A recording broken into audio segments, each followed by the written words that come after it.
പലതരത്തിലുള്ള ക്യാൻസറുകൾ ദിനംപ്രതി കേട്ടുകൊണ്ടിരിക്കുന്ന ഒരു കാലഘട്ടത്തിലാണ് നാം ഇന്ന് ജീവിക്കുന്നത്. ക്യാൻസറിനെ തടയാൻ ഉതകുന്ന ചില ഭക്ഷണങ്ങൾ ഏതൊക്കെയെന്ന് ഈ വീഡിയോ വഴി നമുക്കൊന്ന് കണ്ടു നോക്കാം. ഞാൻ doctor Firdaus Iqbal, Changampally, chief physician Changampally Vaidyabhavan and oncology consultant Changampally Remedia. ക്യാൻസറിൽ നമ്മൾ ശ്രദ്ധിക്കേണ്ട ഒരു കാര്യമാണ് മറ്റെല്ലാ രോഗങ്ങളെയും പോലെ തന്നെ ഭക്ഷണവും.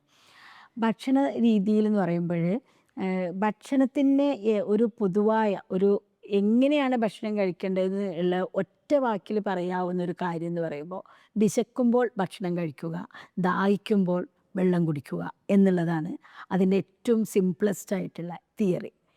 പിന്നെ നമ്മൾ നോക്കേണ്ടത് വിശക്കുമ്പോൾ എന്ത് ഭക്ഷണം കഴിക്കണം, എങ്ങനെ കഴിക്കണം എന്നാണ്. ഇതിനെ പറ്റിയിട്ട് വളരെ വ്യക്തമായിട്ടുള്ളൊരു ധാരണ ആയുർവേദ ബുക്കുകളിൽ വളരെ സയൻറ്റിഫിക്കായിട്ട് പറയുന്നുണ്ട്. നമ്മൾ ഇതിലത്തെ ഓരോ കാര്യങ്ങളും എടുത്തു നോക്കുമ്പോൾ അതിനൊക്കെ പുതിയ റിസർച്ച് പ്രകാരം ഓരോ സയൻറ്റിഫിക് എക്സ്പ്ലനേഷന് ഉണ്ട്.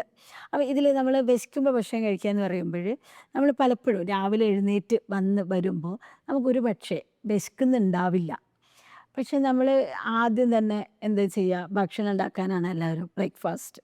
അതൊരു ചര്യയാണ്, അതൊരു ആചാരമാണ്, അതിങ്ങനെ ചെയ്തു പോകും. അപ്പോൾ ബ്രേക്ക്ഫാസ്റ്റ് എന്ന് പറയുമ്പോൾ നമ്മളെപ്പോഴും സാധാരണയായിട്ട് ഉണ്ടാക്കാറുള്ളത് ഇപ്പോൾ കാണുന്ന ഇഡ്ഡലി, ദോശ, പുട്ട്, ഒത്തിരി എന്നൊക്കെ പറഞ്ഞ് ഉണ്ടാക്കും.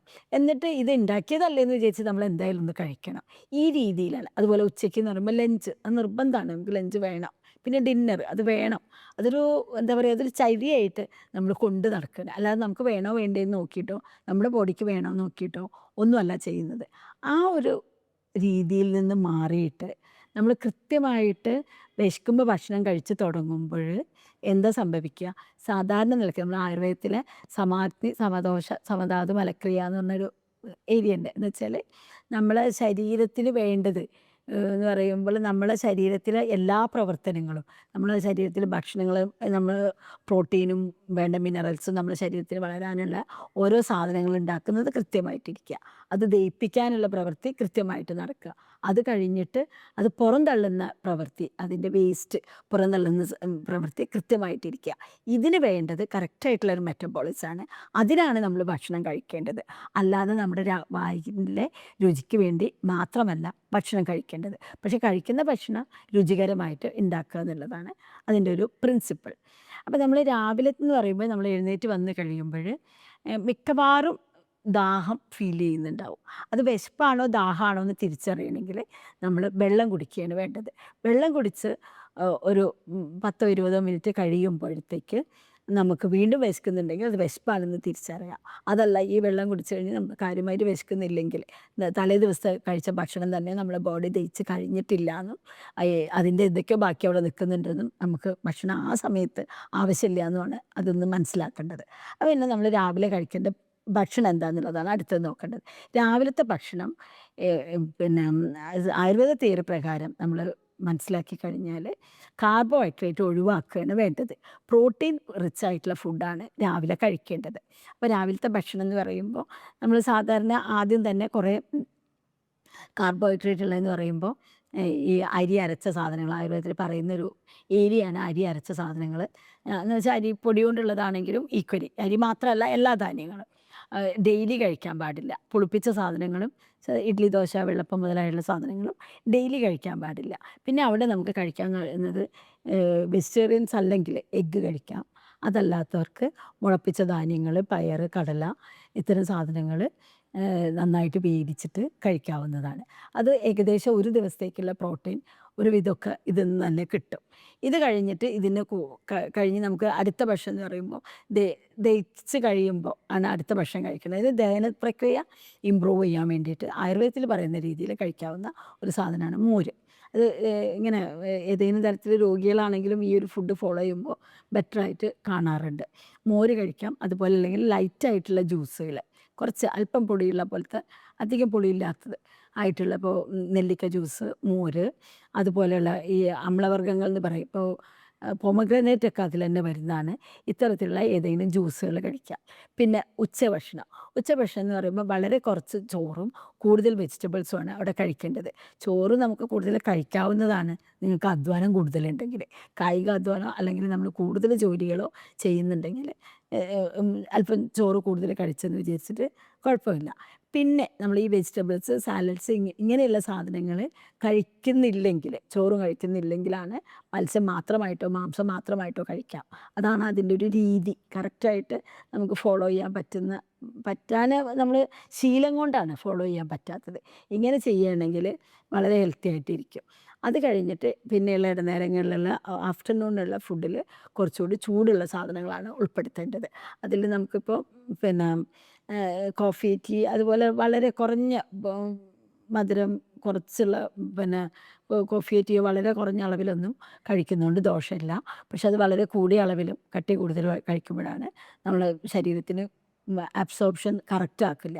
ഇപ്പോൾ ടീയും കോഫിയും കഴിക്കണോ വേണ്ടേ എന്നുള്ളത് വളരെ കൺഫ്യൂസ്ഡ് ആയിട്ടുള്ളൊരു ഏരിയയാണ്. പക്ഷെ ഇതിൻ്റെ ഏറ്റവും പ്രധാനപ്പെട്ട കാര്യം എന്ന് പറയുമ്പോൾ ചായയിൽ അടങ്ങിയിട്ടുള്ള ടാനിൻ എന്ന് പറയുന്ന പദാർത്ഥം ഭക്ഷണ പദാർത്ഥങ്ങളെ ദഹിപ്പിക്കാൻ സമയമെടുക്കും.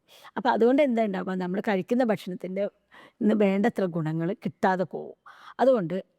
അതുകൊണ്ടാണ് ചായ ഒഴിവാക്കണം എന്ന് പറയുന്നത്. പക്ഷെ നേരത്തെ കഴിച്ച ഫുഡ് ദഹിച്ച് കഴിഞ്ഞ് ഒരു ഈവനിങ് ഒക്കെ ആകുമ്പോൾ വേണമെങ്കിൽ നമുക്ക് മൈൽഡായിട്ടുള്ളൊരു ടീ ഒന്നും കുടിക്കുന്നതുകൊണ്ട് ഒരു ദോഷമാണെന്ന് പറയാൻ പറ്റില്ല. പക്ഷേ ഏതെങ്കിലും മരുന്നുകൾ കഴിക്കുമ്പോഴും ഏതെങ്കിലും തരത്തിലുള്ള രോഗിയാണെങ്കിലും ഇത്തരം ഭക്ഷണങ്ങൾ ഡോക്ടർ നിർദ്ദേശപ്രകാരം മാത്രമേ കഴിക്കാൻ പറ്റുള്ളൂ.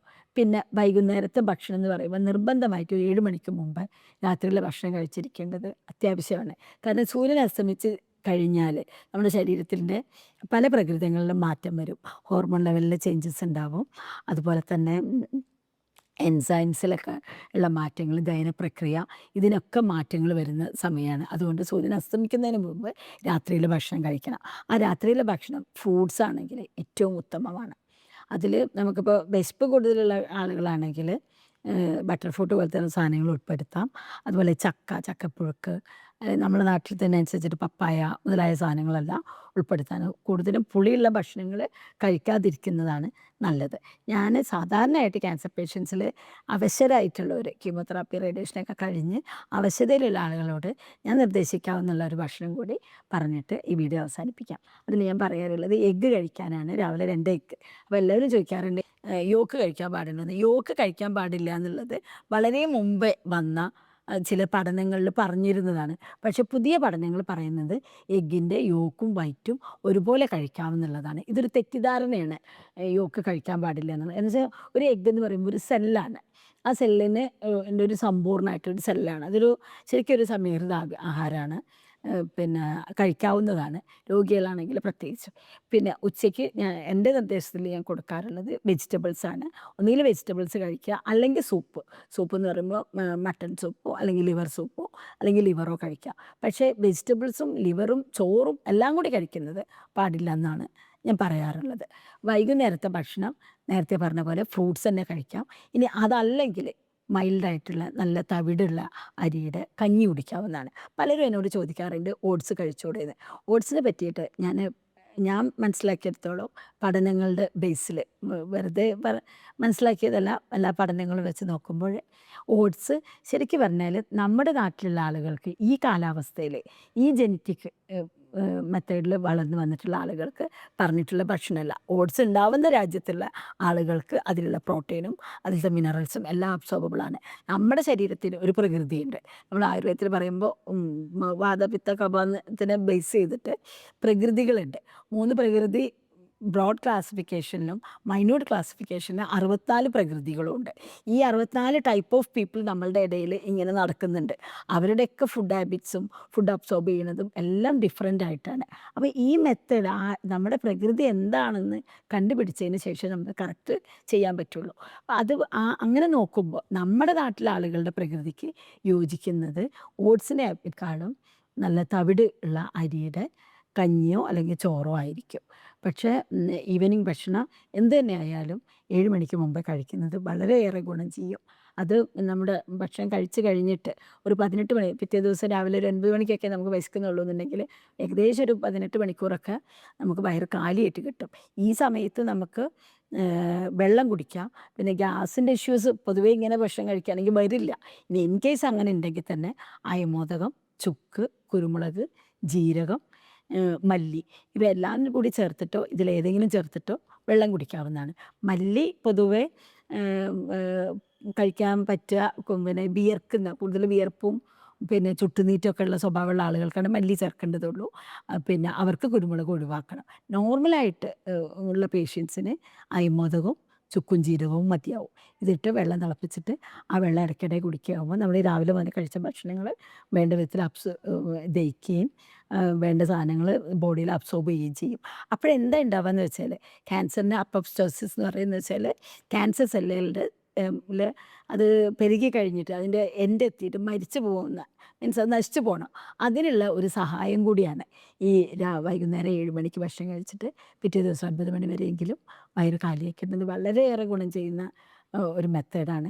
ഇതിൽ ഞാൻ ഏറ്റവും കൂടുതൽ പെട്ടെന്ന് ഗുണം കണ്ടിട്ടുള്ളത് വയറിൻ്റെ അസുഖമുള്ള ആളുകളിലും അതുപോലെ തന്നെ അലർജി, ആസ്മ മുതലായ രോഗങ്ങളുള്ളവരിലും അതേപോലെ തന്നെ ഇത്തരം ക്യാൻസേഴ്സ് ഉള്ളവർക്കും എന്നാൽ ശ്വാസകോശ ക്യാൻസർ അല്ലെങ്കിൽ തൊണ്ടയിലെ ക്യാൻസർ, വയറിലെ ക്യാൻസർ ഇതൊക്കെ ഉള്ളവർക്ക് ഈ ഒരു മെത്തേഡ് വളരെ എഫക്റ്റീവാണ്.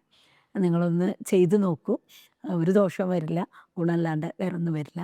ഇതിൻ്റെ ശാസ്ത്രീയ ബേസും കൂടി വെച്ചിട്ടാണ് ഞാൻ നിങ്ങളോട് പറഞ്ഞിട്ടുള്ളത്. ഒന്ന് ചെയ്ത് നോക്കൂ.